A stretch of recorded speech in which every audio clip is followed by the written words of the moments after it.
Pokemon Horizons episode 77 wasn't a crazy impressive episode compared to how insane the previous few have been, but I did still really enjoy it, and surprisingly there's a couple of things in the episode related to Ash Ketchum that I really want to talk about. I wasn't expecting that to be my takeaway from the episode, but you'll see what I mean. So let's dive into the review right now. The episode began with the Rising Volt Tacklers arriving at Olivine City in Johto ready to try and find Lucius VS Entei, and as they explore the city trying to find clues about Entei, Ludlow tells him about how this was his hometown, and what was meant to be a really funny comedic scene actually turned out to be quite sad in my eyes. You see, Ludlow kept excitedly talking about his favourite places in the city from his childhood, but then every time our heroes go to visit Ludlow's favourite places after he's spoken about them, those places are no longer there, or they've been replaced by new industrial places like a Rotom phone shop. Like I said, they played this scene off in a jokey way, but for me it really tugged on my heartstrings because it really plays into real themes of nostalgia and reminiscing, you know? I'm sure all of us can think of a place, or a feeling, or even a friend group from our childhoods which is now completely different, or no longer the same, or no longer present, you know? And that's always a balance between two emotions. Happiness, thinking about your memories of it, but also the sadness of longing and wishing you could still be in those days. All of Ludlow's favourite places being gone now really does show how old he's become. It really does emphasise the passage of time, you know? And that's something we can all relate to for better or worse as we get older. But while we're on the topic of Olivine City, this is where we have to talk about something huge that I noticed. As I mentioned in a video last week, Liko and Roy visiting Olivine City in this episode marks the first time in the Horizons anime that they've gone to a location that Ash visited in his anime. There's been a ton of debate about whether Ash's anime and Pokemon Horizons take place in the same universe or not, but I'm really happy to say that I think this episode gave strong proof suggesting they are in the same universe. It's not confirmed obviously, but I think this is more evidence supporting it, you know? And that's all because of the design of Olivine City.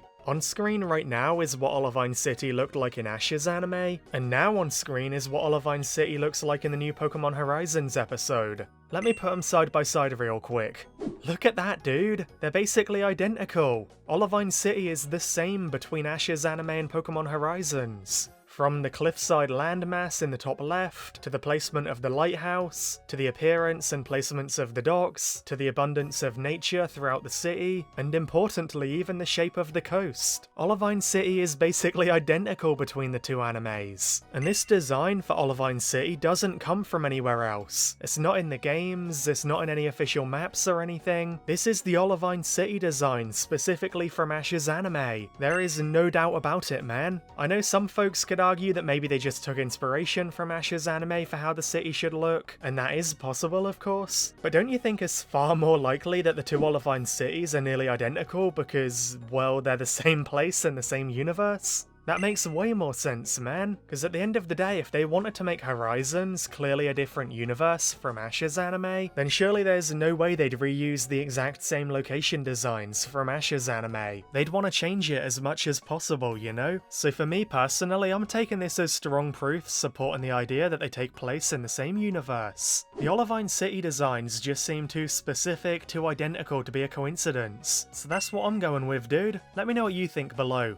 Anyway, back to the episode. Ludlow reveals to the kids that he left Olivine all those years ago so he could see the world and meet more Pokemon, and then they meet an old man called Mamoru and his partner Wooper. The most adorable little Wooper there's ever been, dude. I want to cuddle it so bad. And Mamoru is a super fan of an old movie star from Olivine City called Ginjirou. Mamoru shows them all Ginjirou's movie called vs Sharpedo, which is obviously a parody of Jaws, and Ludlow seems to be happy seeing the movie star Ginjirou too. Mamoru tells them that apparently there were loads of vs Sharpedo sequels, and this really feels like a parody of horror movies being infamous for having a million bad sequels. For example, there's a vs Sharpedo sequel with a Garchomp, there's a romance sequel, a baseball sequel, a zombie apocalypse sequel, and dude, as someone who absolutely loves terrible horror sequels in real life, this made me laugh way too much. I really love it when Pokemon parodies IRL stuff like this, you know? Liko, Roy, and Dot then theorise that the Mighty G superhero they met a while back might be Ginjirou, the movie star, because of their similar appearances and personas. So they think the Mighty G could have been the movie star when he was younger, and then became a superhero when he got older. But Mamoru refuses to believe it. In Mamoru's eyes, Ginjirou is forever young. And then get this, Dot calls Mamoru out, telling him that he should want to see the person he admires growing old. They can't stay the same age forever, you know? And brother, the absolute audacity and irony for the Pokemon anime writers to address this topic right now. It's absolutely wild for this anime to call out a character for not wanting their hero to grow old. You know, the same anime that refused to age Ash Ketchum for 25 years, despite almost all of the fans wanting him to get older. Like, man, did the Pokemon writers forget what they failed to do for the past 25 years? Did they forget how they treated Ashy Boy for quarter of a century?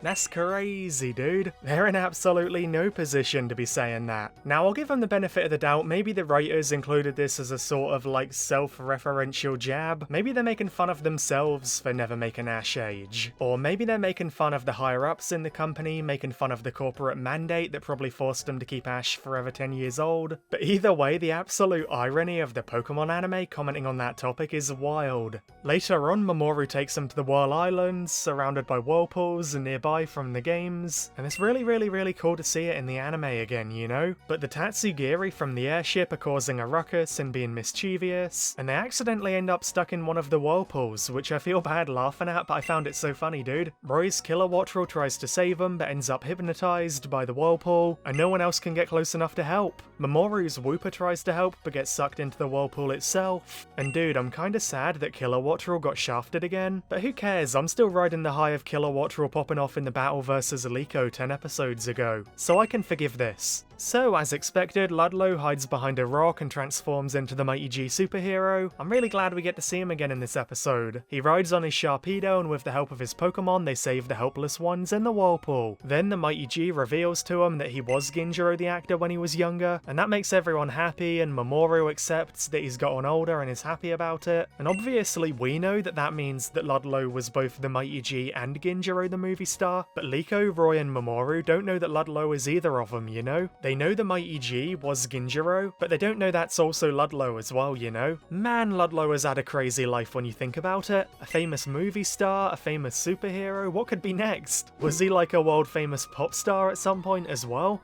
And then finally, the episode ended with Mamoru pointing our heroes in the direction of a recent Entei sighting, which is at a set of islands nearby. Overall, like I said before, this episode wasn't really too crazy. It was great finding out more about Ludlow's backstory, but outside of that, not too much interesting stuff happened. And that's why I emphasized the possible Ash stuff way more heavily in this review. That seemed more interesting to talk about, you know? I'm glad the episode could open up more worthwhile discussions about it, you know? About whether Ash's anime and Liko's anime take place in the same universe. And I know some people will get mad at me even mentioning Ash, but listen, I'm not saying I want Ash to return in Pokemon Horizons. I don't want him to, I think Pokemon Horizons is doing great without him. Discussing whether they take place in the same universe isn't the same as wanting Ash to return, you know? I just love the world building side of it. I kind of wish this episode would have went in the direction that I theorized it could last week. You know, about Ludlow considering possibly retiring. I feel like that would have given the episode a much more emotional and impactful feel, dude. But hey, clearly that's not something the writers wanted to explore yet.